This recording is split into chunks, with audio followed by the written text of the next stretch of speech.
तस्तोसा news में खबर है, शहर के वार्ड नंबर 17 से जहां सेवरेज होल्स बंद होने की वजह से गटरों का गलीज पानी गलियों और मोहल्लों को जोहर बनाने पर तुला हुआ है।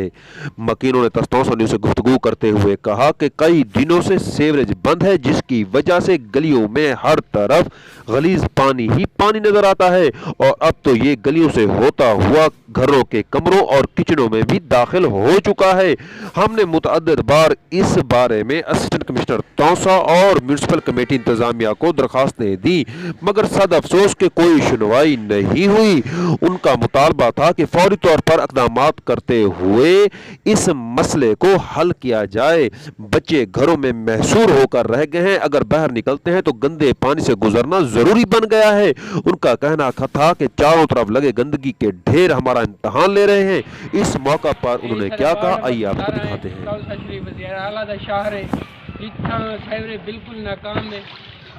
वज़ीर आला को नोटिस गिनना चाहिए कि सारे सेवरेज का इंतजाम बहुत खराब है।